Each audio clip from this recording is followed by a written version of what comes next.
Shalom Aleichem. Alors, nous sommes encore dans Parashat Vayera.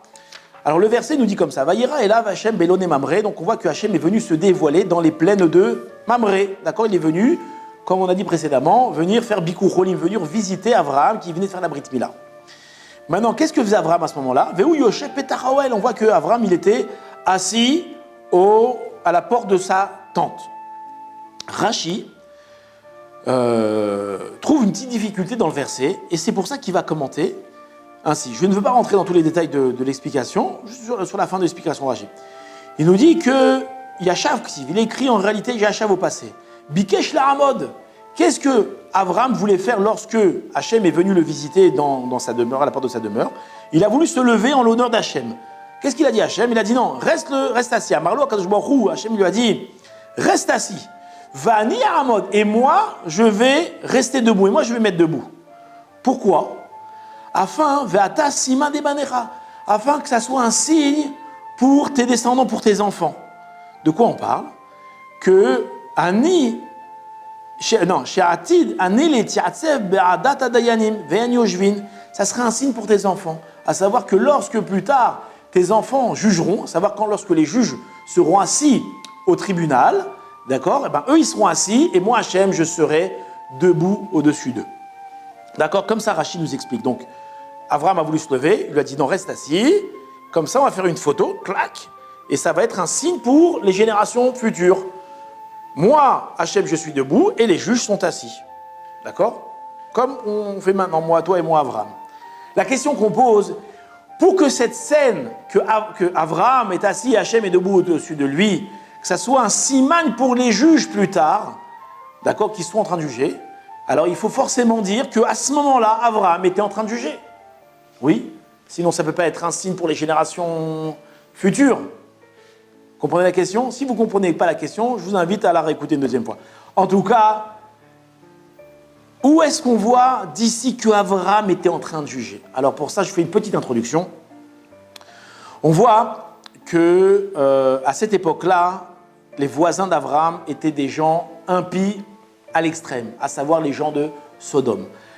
À Sodome, il y avait plein de lois terribles, mais la loi numéro 1, c'était interdit de faire du chesed. Il est interdit de faire la bienfaisance. Pourquoi? À quoi elle servait cette loi-là?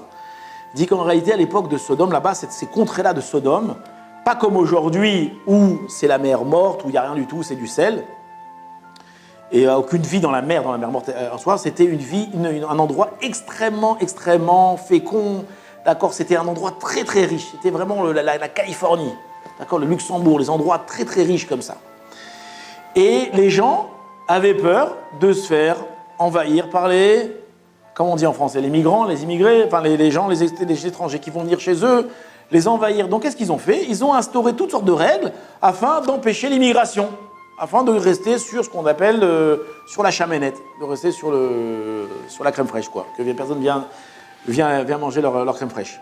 Et donc c'est pour ça qu'ils ont installé toutes sortes de règles. D'accord? Vous verrez dans le Midrash, il y a plein de règles très farfelues. En tout cas, ces règles-là servaient à éloigner les étrangers. Donc quand un étranger arrivait, c'était interdit de lui faire du bien. Pourquoi? Il peut pas rester ici. Personne ne s'occupe de lui, donc il est obligé de forcer de partir. D'accord? Donc eux, ils étaient contre le chesed. Maintenant, parallèlement, enfin à l'opposé, qui c'est qu'on avait? On avait Abraham Avinu. Abraham Avinu, lui, c'était un ish chesed. Lui, c'est un homme qui faisait de la bienfaisance, d'accord, corps et âme. Maintenant, l'écart entre les deux, Abraham était ici et les gens de Sodome étaient ici. Il y avait un écart qui était encore viable. Maintenant, qu'est-ce qui va se passer?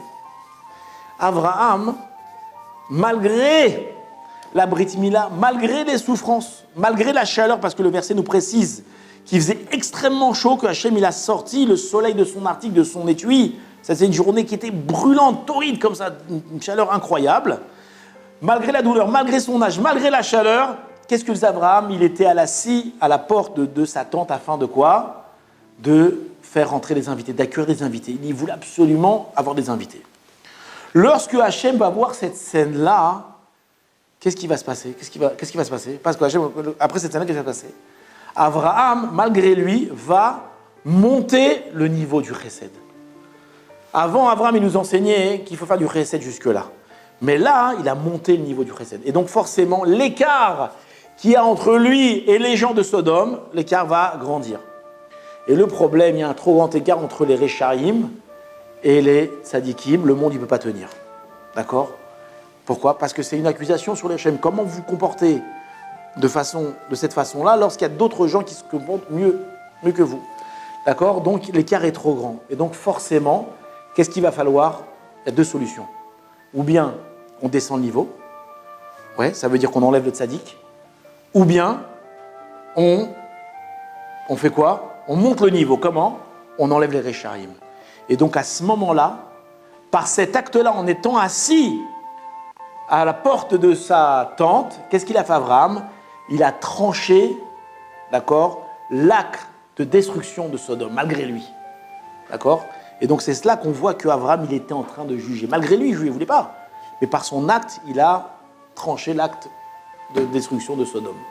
Et c'est pour ça que juste après, Hachem va annoncer à Abraham qu'il va vouloir détruire Sodome. Il va envoyer un ange. Et c'est aussi pour ça qu'Abraham, il a compris ça, qu'Abraham va tout faire pour défendre les gens de Sodome. D'accord? Il va vouloir défendre Sodome. Viens, on ne tue pas les gens de Sodome. Peut-être il y a 50 sadikim, peut-être il y a 45 sadikim, etc. Malgré tout, on ne va pas trouver et Sodome va être détruit. D'accord? Ça, c'est le commentaire. On va quand même raconter une petite histoire pour agrémenter. Le Chafetz Chaim avait un gendre qui s'appelait Rabbi Tzvi Hirsch Levinson.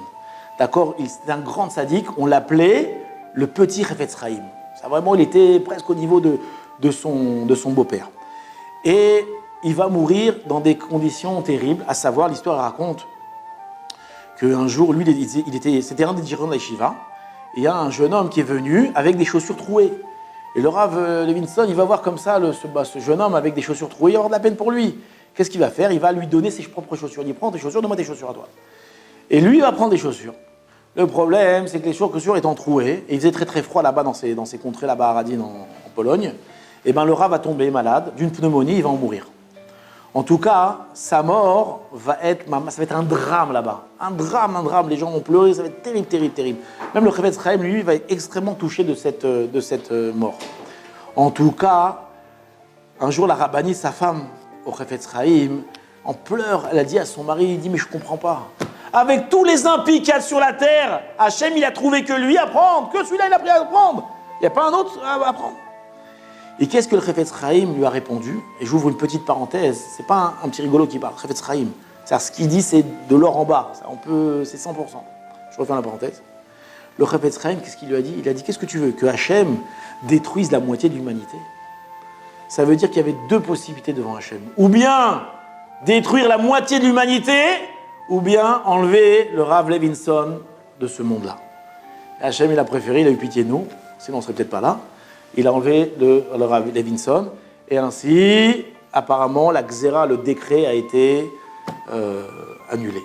Et on voit que les tzadikim, ils viennent expier la faute de la génération. Comment un tzadik vient expier la faute de la génération? Une des explications, c'est ce qu'on vient de dire, c'est qu'ils viennent descendre le niveau.